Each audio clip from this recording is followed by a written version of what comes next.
Welcome all to another Route Pros vlog. I am James Poyster, and today we're going to answer the question, how many vans can you get to? We get asked that all the time. They say, well, what do you think our potential is? And while there isn't any exact formula for that, there's so many variables that go for you and go against you. But I do have a little bit of an answer for that. I kind of have what I would call a ballpark figure that keeps you in the ballpark. It's pretty much makes sense, and it is somewhat, I'd say, exact, because when I look at other of our clients, I look at everybody else, and even what happened 22 years ago here in Kansas City and what's happening today at Route Pro University. So stay tuned as I answer that question, how many vans can I get to? Don't go away, we'll be right back.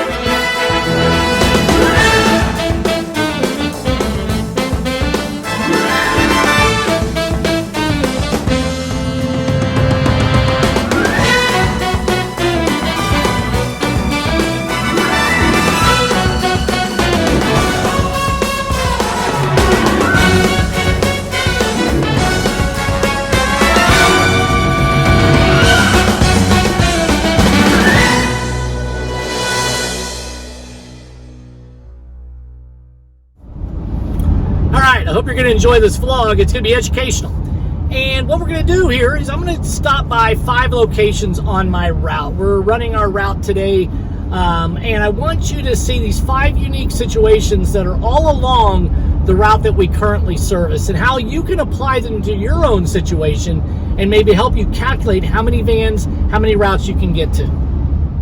So my first stop takes me to this HyVee. It's a grocery store. It's kind of like Harris Teeter or Publix here in Kansas City. We're gonna go inside and you're gonna see that they provide dry cleaning here. It's an agency.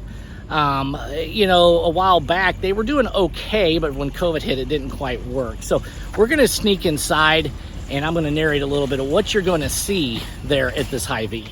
As we sneak in with our secret camera, you can see there's hardly any clothes on that rack.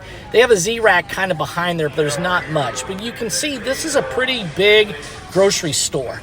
A lot of activity here, flowers and all kinds of stuff. But tucked in there is dry cleaning, and the only mention of it is this little sign behind the counter. Our second stop takes you right over here. That grocery store is just on the other side of this little cross area. But where it says New Vision used to be Sheila's, and then it became the dry cleaner. Sheila's was established here for many years, and the dry cleaner took it over. They kind of partnered in about 2016 because obviously they were kind of competing with each other. They were good friends, and it just was something they wanted to do. And the dry cleaner, that was the name of it, actually did routes, but again, not very well. But one thing they didn't do is ever promote the route here at this store. Over here is a grocery store. It's an Aldi's now, but it was a hen house, and it was a good little anchor store for a lot of these stores. But when it closed, it really put a damper on a lot of these businesses right here, and they have changed quite frequently. Now the New Vision place is there, and the dry cleaner is gone. Again, a perfect example. What happens when you don't promote the route at your store? You are, in a position where people have to come all the way around to get to you, and that's very inconvenient. Yet the competition, including me, put them out of business because we took all their top customers, and we probably got about 20 or 30 of their bags when we do our bounty bag program. So again, big lesson learned, always be converting.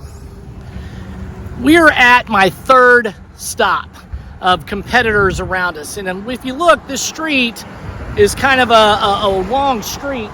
Way down there by the light is where we just pulled off of. We're about a quarter of a mile away, a little less, from the grocery store and the other dry cleaner that closed. And I'm looking at this kind of shopping complex. There's a Dollar Tree, a couple of thrift stores, a lot of vacancy, not much. But tucked back here is Pride Cleaners.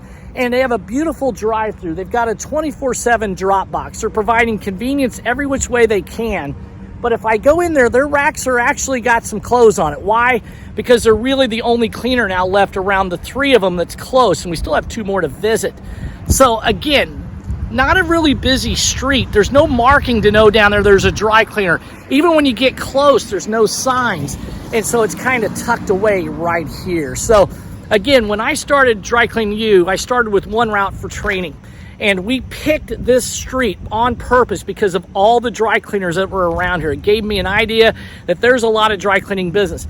There's not much business up here. This isn't really the nicest area and the nicest apartment complexes either. So they rely on that traffic here for business. So again, we've seen a couple cars come up here, but the bottom line is they're tucked away. And of course, Pride Cleaners doesn't do pickup and delivery. So for anybody that's been here to Kansas City for Route Pro University, you've been on this core route. This is the route that almost 95% of the people that come to Kansas City have been on, so they know how good that route is.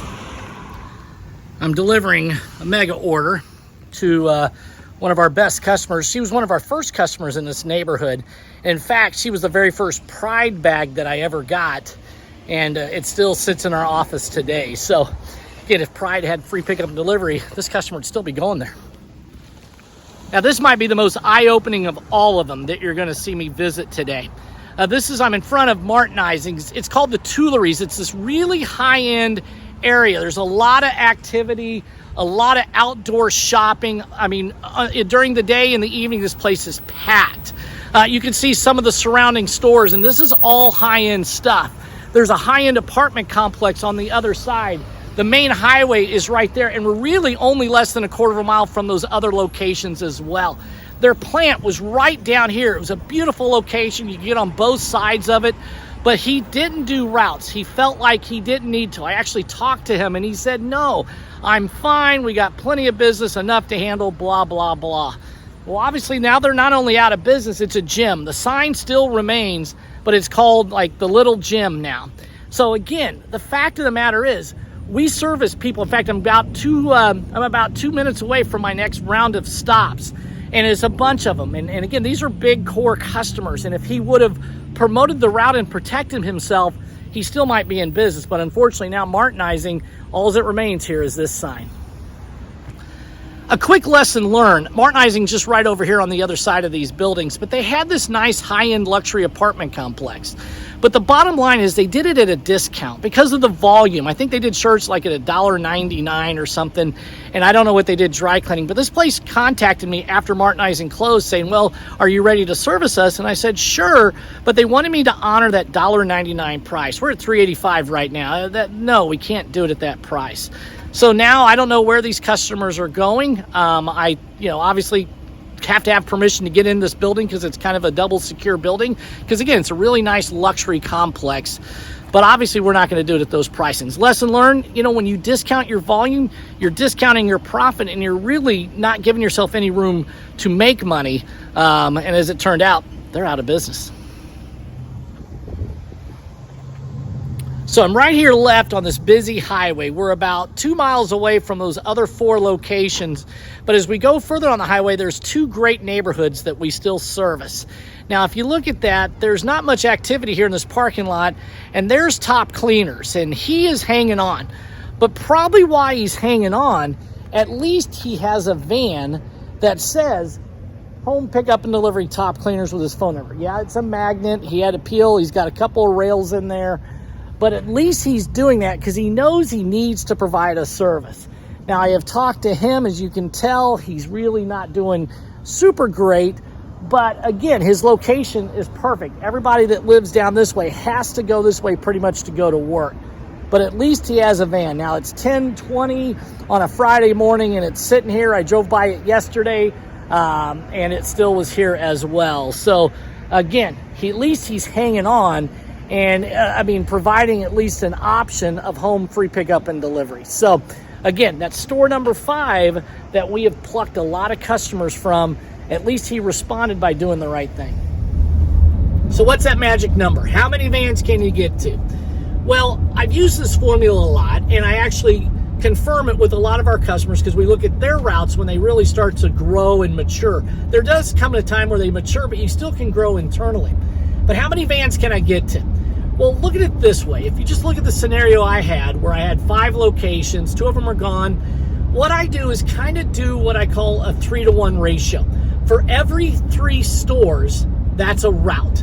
So, and that means like a Monday, Thursday, or a Tuesday, Fridays. If there's 5, then again, you're at the close of getting 6. But these are so tight that I could pick up a lot in one van. In Kansas City years ago, we had one route that had 457 stops. We ended up growing it to 3 vans in this area where we're only like 10 miles apart. Now, again, your area has to be conducive for that. Your marketing and sales strategy's got to grow it to that level. But that's the formula. And I think this is really key, because if you look at your circle and you say, here's where I want to build my route, and you see 18 competitors, you divide that by 3, that's 6 routes. Obviously, then that's 6 Monday, Thursday, or Tuesday, Friday. So that's kind of 3 vans. So if you want to look at it another way, divide that number by 6, and that means that's the number of vans you have. Either way you look at it, I like the 3-to-1 ratio, because sometimes, again, you can build your routes in these little quadrants, or some people call it polygons. But again, you want to make sure it's profitable. But again, it's an easy formula. And now where I'm looking at it, where I have 5 locations, 2 of them gone, obviously, again, if I can build this up enough, I'll get to a second van in that area, or I'll just split it. Maybe I move it to Monday, Thursday. You hate doing that. But years ago, when I started Route Pro University, I didn't want it to grow. But when I did, I targeted this specific area that we're at. And as it turned out, it was our best route. It's our core route. Anybody that's been to Kansas City has been on this route. Usually there's a 95% chance you've done this route, and you know how compacted it is, how tight it is, and how successful it is even today. I've sold the rest of them, but I kept this core route. Why? Because there's potential still going as well. I hope this helps out.